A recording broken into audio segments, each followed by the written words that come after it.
Man, what a college baseball game that was.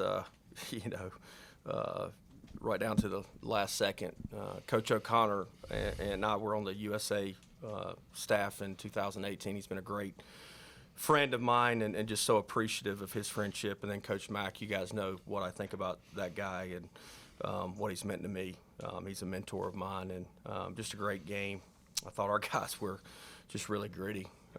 Mayhew, I thought, did a really good job. That's a really good offense over there, and Coach Mack does a really good job with those guys. And we just, kept passing the ball, Saylor, Spivey, and then Zach was able to close it out.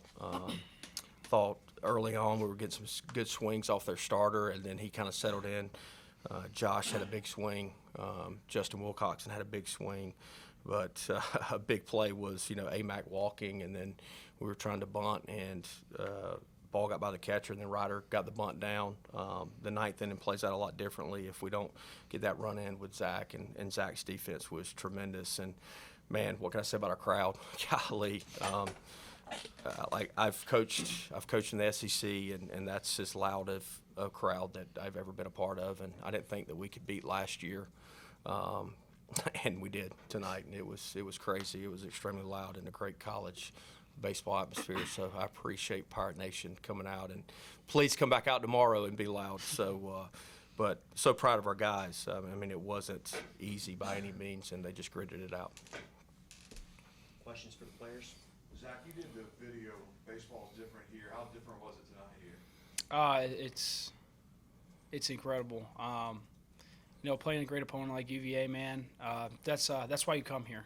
You come here to play big-time teams and big-time moments and regionals, super regionals, and hats off to them, man. They fought every single pitch up until the last pitch, man. They're a gritty team. They're a great team. They got a team full of ball players, and it was just a really fun night, and it meant a lot. I mean, broke the crowd record, which was pretty special, I think, right? Yeah. Special. Yeah, that's pretty special, man. And now I got something to talk junk about to Jake. So. What did that feel like when the ball hit your glove? It felt surreal, honestly. I turned to Starling after. I said I needed every quarter of an inch of my 32.5-inch vertical on that play. It was just awesome, man. Making a play for our guys is, Saylor, he's been our guy, and Spy, he's been one of our guys. He's pitched a lot this year, and taking the stress off the pitching, man, just to let him pitch deeper into games is huge, and I'm glad I could help out.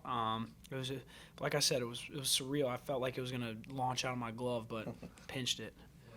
You made a good play at bat before that, coming in and charging a ground ball, I think, and getting the play.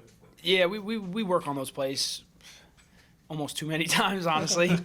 Sorry, Coach B, but we work on those plays a lot, and it's almost like I could do it in my sleep. Like it's it's real. Like I said, it just comes naturally. We work on it so much, and all the credits to Coach Palumbo because he gets us just as prepared as he could. It's definitely elite and top of the line. Every time UVA scored a run, you guys put one across yourself the next half inning. How important was it for you guys to kind of keep them from maintaining any confidence?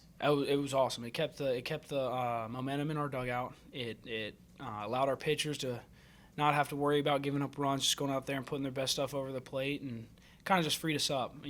Okay, they put up one, we're going to put up one. They hit a solo jack. J-Dub's going to hit a solo jack. It really frees you up and allows you to play your best game of baseball. Last question for the players. All right, y'all good to go. Thanks, guys. Thank you. Y'all get some rest. Yes, sir. I got to go to treatment. Yep. Can't wait for the needles.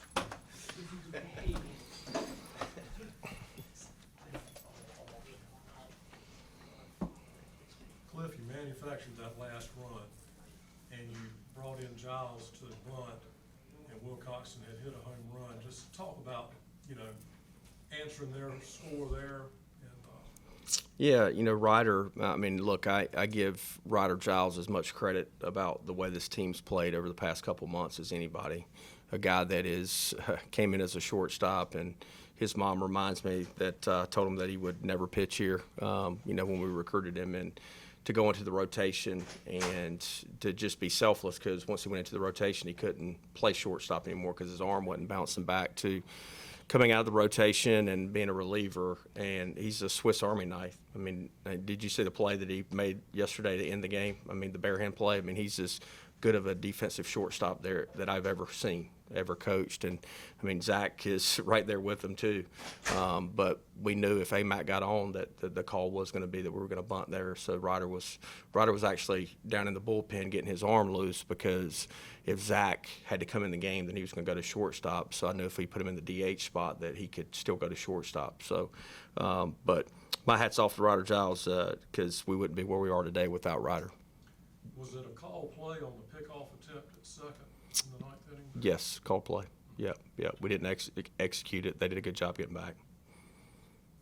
I think Trey was warming up in the ninth, but He'd been warming up since like the 5th. So Trey does a good job, and Charlie Hodges is always down there with him, just making sure you're not blowing it out. But Trey's pretty good against right-handed batters, and we feel really confident with Zach against lefties. But what they did to Spivey, I mean, that's because Coach Mack. Coach Mack, he taught me how to hit. So we do kind of the same thing offensively as what they do, and they have a good approach. And when Zach came in, we kind of had to flip our process a little bit because Zach has a really good changeup, but they were sitting on the changeup, and we had to throw more fastballs to lefties than what we have in the past. And Zach did a good job of executing those pitches.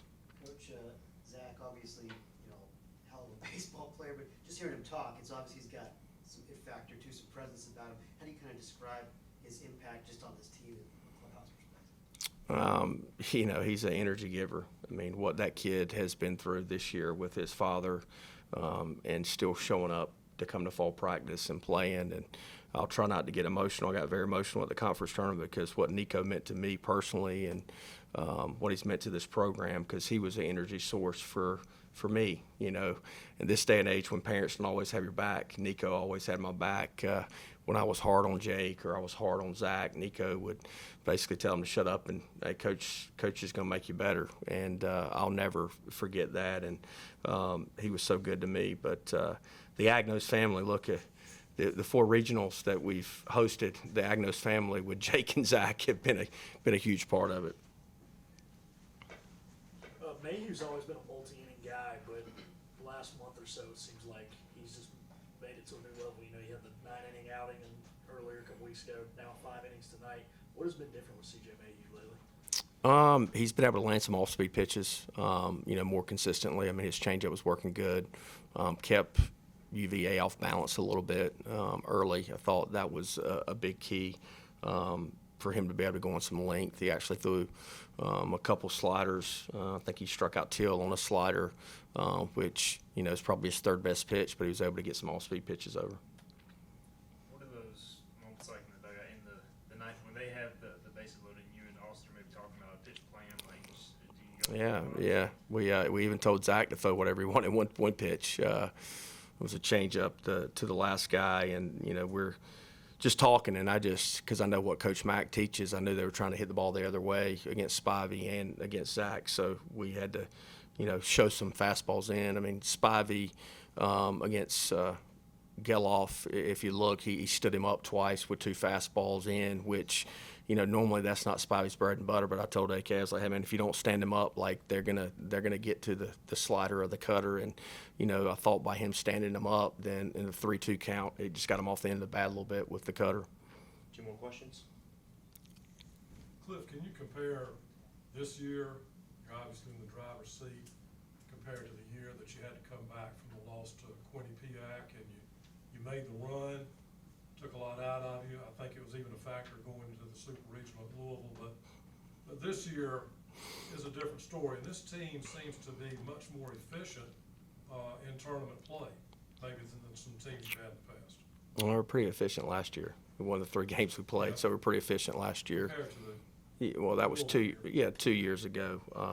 Look, every team's different, and I've said this a lot. No matter if we win this regional or not, this team will go down in my book as one of the best teams I ever coached because of where they came from. And people don't understand what those guys have been through, and I just kept telling them to keep their head above water, and they're going to be tough as leather. And they've earned everything they've had. And I know Aaron Fitt and Kendall Rogers and everybody else, they look at our stuff and go, well, they don't have any superstars. They got a bunch of grinders, a bunch of blue-collar guys, no starting rotation. I love it because that's what Coach LeClaire would love. And that's been the coolest thing for me, is to just sit back. And one of my former teammates, Jeremy Schumacher, texted me and said, "Hey, get them right tonight." I said, "Well, I'm going to sit back and not get in the way, because they have done a hell of a job the past couple months just showing up and playing team selfless baseball." One more.